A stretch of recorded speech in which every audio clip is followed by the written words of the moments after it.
Guys, जब हिंदी साहित्य के कुछ और क्वेश्चन पढ़ते हैं तो वीडियो शुरू करते हैं। हिंदी साहित्य की इतिहास भूमिका साहित्य इतिहास ग्रंथ इसमें से किसके द्वारा लिखा गया है? तो ये लिखा गया है आचार्य हजारी प्रसाद द्विवेदी। हिंदी साहित्य उद्भव विकास हिंदी साहित्य का आदिकाल हिंदी साहित्य और संवेदना का विकास डॉक्टर रामस्वरूप चतुर्वेदी।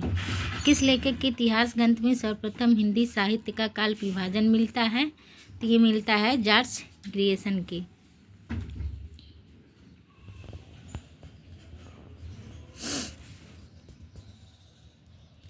इनमें से वह कौन सी रचना है जिसे मूलतः हिंदी शब्द सागर की भूमिका के रूप में लिखा गया था, किंतु बाद में उसे स्वतंत्र ग्रंथ भी बना दिया गया था? तो ये है रामचंद्र शुक्ल कृत हिंदी साहित्य का इतिहास। हिंदी साहित्य के प्रथम काल को वीरकाल किसने कहा था? तो ये कहा था विश्वनाथ प्रसाद मिश्र ने। आचार्य रामचंद्र शुक्ल द्वारा रचित हिंदी साहित्य का इतिहास का प्रकाशन वर्ष क्या है? तो ये 1929 है। अमीर खुसरो का पूरा नाम क्या है? तो इनका नाम है अबुल हसन यमुनुद्दीन खुसरो। हिंदी भाषा का उद्गम और विकास के लेखक कौन है? तो ये हैं डॉक्टर उदय नारायण तिवारी। हिंदी साहित्य के इतिहास लेखन में काल विभाजन और नामकरण का प्रथम प्रयास करने वाले हैं, तो ये है doctor Grierson, George Grierson. Hindi Navratna का रचनाकाल क्या है? तो ये है 1910। कौन मिश्र बंधुओं में नहीं है? तो मिश्र बंधुओं में नहीं है कृष्ण बिहारी मिश्र, गणेश बिहारी मिश्र, श्याम बिहारी मिश्र, सुखदेव बिहारी मिश्र, ये मिश्र बंधु हैं। आधुनिक काल को गद्य काल नाम किसने दिया था? तो ये दिया था डॉक्टर गणपति चंद्र गुप्त ने।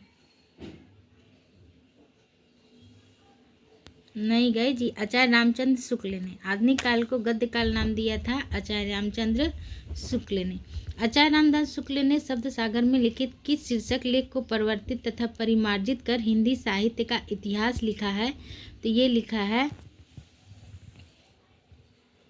हिंदी साहित्य का विकास। हिंदी साहित्य के इतिहास लेखन की परंपरा में मिश्र बंधुओं ने किस ग्रंथ द्वारा अपना महत्वपूर्ण योगदान दिया है? तो यह मिश्र बंधु विनोद। साहित्य के इतिहास के संदर्भ में निम्नलिखित कथन किसका है? प्रत्येक देश का साहित्य वहाँ की जनता की चित्तवृत्ति का संचित प्रतिबिंब होता है। तब यह निश्चित है कि जनता की चित्तवृत्ति के परिवर्तन के साथ साथ साहित्य के स्वरूप में भी परिवर्तन होता चला जाता है।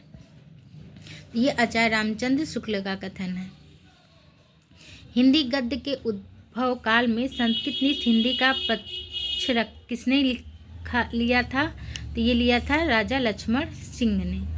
आचार्य रामचंद्र शुक्ल के अनुसार भक्ति काल का समय क्या है? तो यह है 1375 से 1700 ईस्वी तक।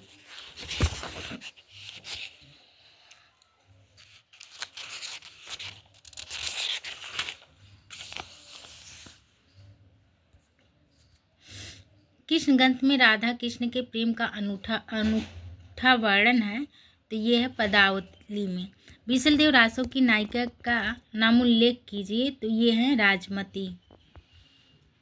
चर्यापद के रचयिता कौन है? तो ये है सबरपा।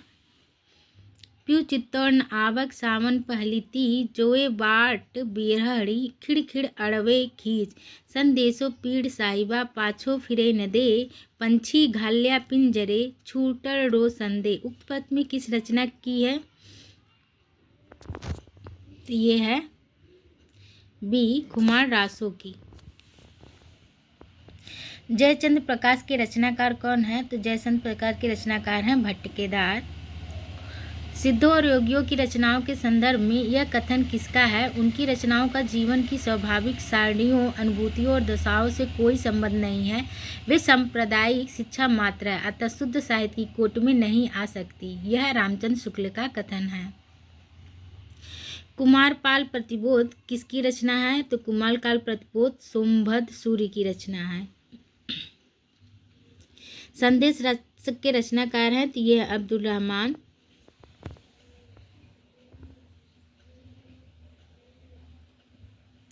विद्यापति की पदावली मैथिली हिंदी में रचित होने पर भी निम्नलिखित में से किससे प्रभावित है? तो ये है बांग्ला से।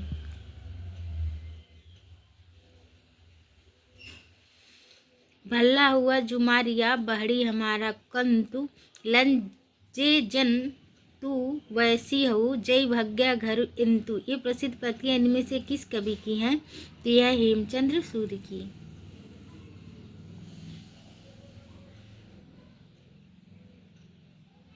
आदिकाल को चारण काल इनमें से किस साहित्य इतिहास के लेखक ने कहा था? तो ये कहा था रामकुमार वर्मा ने।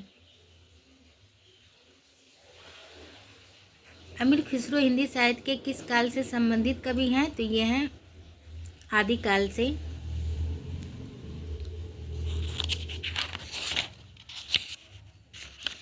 दान वाक्यवाली के रचनाकार कौन है? तो ये हैं विद्यापति।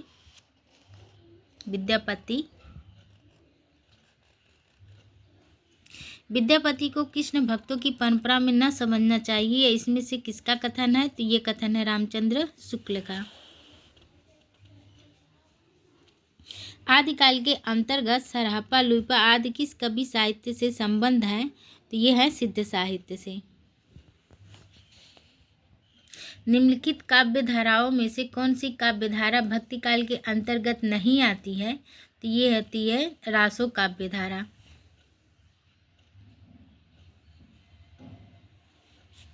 सिद्ध सामंत युग की कविताओं की सृष्टि आकाश में नहीं हुई है, वे हमारे देश की ठोस धरती की उपज है। यह कथन किसका है? तो यह है राहुल सातत्यायन का।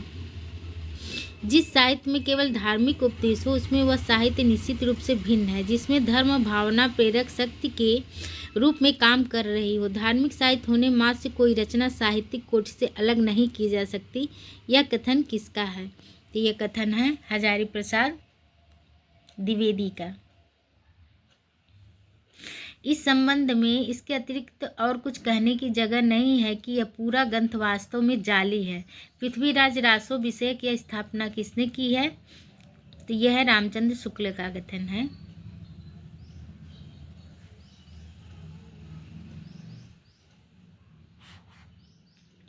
इस ग्रंथ में श्रृंगार की ही प्रधानता, बीरस का किंचित आभास मात्र है। रामचंद्र शुक्ल यह मानता किस ग्रंथ के संदर्भ में है?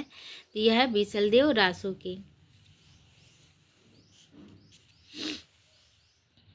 वे सांप्रदायिक शिक्षा मात्रा अतः शुद्ध साहित्य की कोट में नहीं आ सकती। सिद्धों नाथों योगियों की रचनाओं के विषय में यह किसका मत है?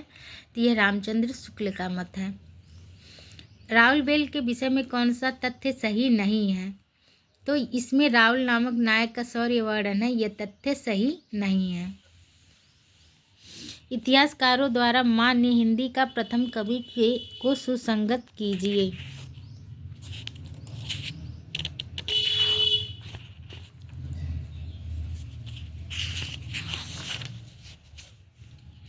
ये मिश्र बंधु श्री सिंह सेंगर, पुष्पदंत पुष्यपूर्ण, डॉक्टर रामकुमार वैम्बर स्वयंभू, डॉक्टर नागेंद्र राहुल सातत्यायन सरापा, गणपत चंद्र गुप्त शालिभद्र सूरी, हजारी प्रसाद द्विवेदी अब्दुल रहमान, जयदेव सिंह, माता प्रसाद गुप्त गोरखनाथ, चंद्रधर शर्मा गुलेरी, राजा मुंच। इन लोगों के अनुसार ये सब प्रथम कवि हैं। गाइस आज के लिए बस इतना है। अगर वीडियो अच्छी लगी हो तो मेरे चैनल को सब्सक्राइब करें, लाइक करें, शेयर करें, फॉलो करें और कोई गलती हुई तो क्षमा करें। धन्यवाद।